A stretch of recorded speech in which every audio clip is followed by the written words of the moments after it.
Hi, Mike Kennedy. I finished this book, so this is going to be a little bit of a review. Benedict of Nursia, his message for today. And it's by Ansel Grun, Grun.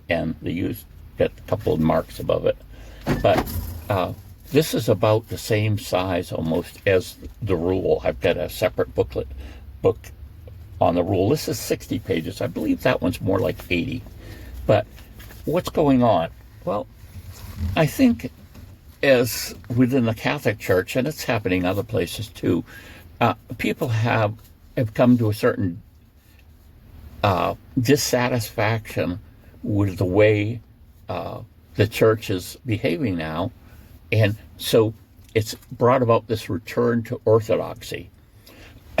You have people saying, well, no, I know I'm in the right church, but I don't kind of like the way things are going, so I'll go back. I'll go back to something that I feel worked. You have people very into the Latin Mass now, and this other thing, though, is about what about finding a way of life rather than just, changing Sunday's worship? We want something that we can put our whole lives in, and we'll be still, within the church, and but we're living this more structured life with the point of being transformed into the image of Christ. So, Benedict, he lived around 490 AD, and his legacy is what's called the Rule of Benedict. He wrote this 73-chapter rule, and it's still being used very successfully in monasteries. So we have a track record of 1,500 years. And one of the unique things about Benedict was, although you could say he was a glow-in-the-dark saint, he did miracles and different things like this, he spent 3 years alone in a cave. And someone lowered food down for him and stuff like that. And he gained a really good perception of the weaknesses of the human nature. And so part of this rule, this idea of this is anyone can do it. You don't have to be a particularly holy person. You don't have to be someone that, everybody looks at it and says, oh my goodness, they're wonderful. But it created a system where people could come together as monks, and it's also done, with nuns and things too, but they could come together, fit into this way of living in a monastery, and follow this rule. And because he was so aware of human failings, it's constructed in such a way that basically anyone can do it. It doesn't require, someone that has visions or has, has a stigmata or all these different things. It's just regular people. And probably a lot of people don't realize that when monasteries started, they were just lay people. It wasn't a movement that the clerics were getting into at all.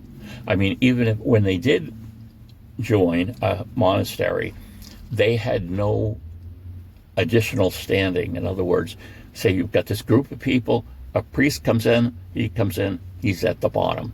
Now, he may say Mass or something, that might be his own, something that he would do, but in every other aspect of the monastery, he's just like another lay person that came in. Now, that's changed quite a bit, as there are a lot more clerics in the monasteries, people becoming priests and things like that. But with Vatican II, there was, I guess, a return to the idea that this should be a layperson focused thing. But so, there's not a lot of people who are going to just say, oh, I'm going to drop everything and join a monastery. Oh, there are people doing it, but most people are, married, have a family, have kids. So I don't think there's a monastery anywhere for married people. So they attempt to take some of the things out of it and apply it to their lives. And the idea is that this idea of order and priorities can be brought into the lives of regular, people that work 8 hours a day. They have a family. The kids are going to soccer. All these different things, and they're pulling out some of these things and putting them in their life. One of the things is a prayer time, and they use during their prayer time the liturgy of the hours. And this is a thing that's been developing for quite a while, but it's something the whole church does. And if you were a parish priest, there's like five or seven different periods and things where you would actually participate in this prayer, and everybody else, that is a priest is doing it. People that are deacons do less of them, but all these people, in Benedictine type monasteries, convents that follow that. I mean, there are ones that don't follow it, so it isn't everybody, but the idea is this is kind of like the prayer of the church, and we can be involved in that. And usually there's there's scripture reading, there's time for reflection in it, and there's just a lot of meat to it, okay? One of the reasons why St. Benedict's rule is so popular is because it's so based on scripture and relating to each other that, you can never run out of studying that, because it sits on the Bible, and the Bible is just an amazing book with so much that we can see, we can see Christ in scripture. So it's pretty extensive. And that's one reason why I believe this has worked so well. Another important concept that he stressed and is the idea that you have prayer over here and you have work. Let's just say you work in a hospital laundry, cleaning sheets and things. And then you go up to the chapel and pray. Well, St. Benedict was saying those two things, that it isn't prayer is up here and work is down here.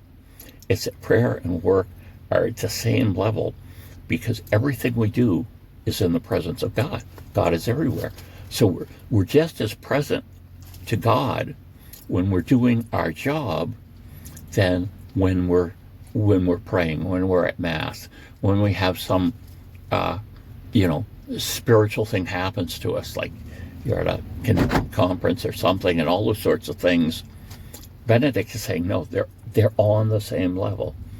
When you work, it's prayer.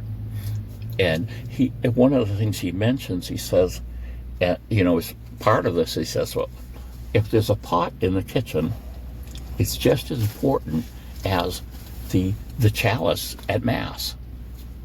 And with this idea that, yes, work can be done with a different attitude, and it can be done to serve God. Now, going back to this little thing about the laundromat, you could see that, let's just make up there's two workers in there. There's this one person that's been there like 4 years, and another person who's been there 3 years. Well, the person that's been there 3 years complains about how hot it is, doesn't think they're getting paid a lot, and just thinks that what they're doing is a menial, insignificant task. Well, what happens is, with the other person, they see that they're providing clean laundry for people in the hospital, that their job is very important, and they are contributing to the welfare of everybody in that hospital. Because without this laundry, or a place to send the laundry, the hospital would go downhill pretty quick. You'd have people catching more diseases than when they came in. I mean, before they came in. So this idea of viewing work, and then the person could just be doing it too for saying that, no, I'm doing this for God. This is a good thing that I'm doing. We're supposed to do good work. Scripture says that he prepared good works for us to walk in. And that person that's been there for so long sees what they're doing as a service to God. So that's a big thing. And I'm just going to leave you with those few instead of going through everything. And I'll bring up some other things as I highlighted on in this as we go through some other material about the rule of St. Benedict.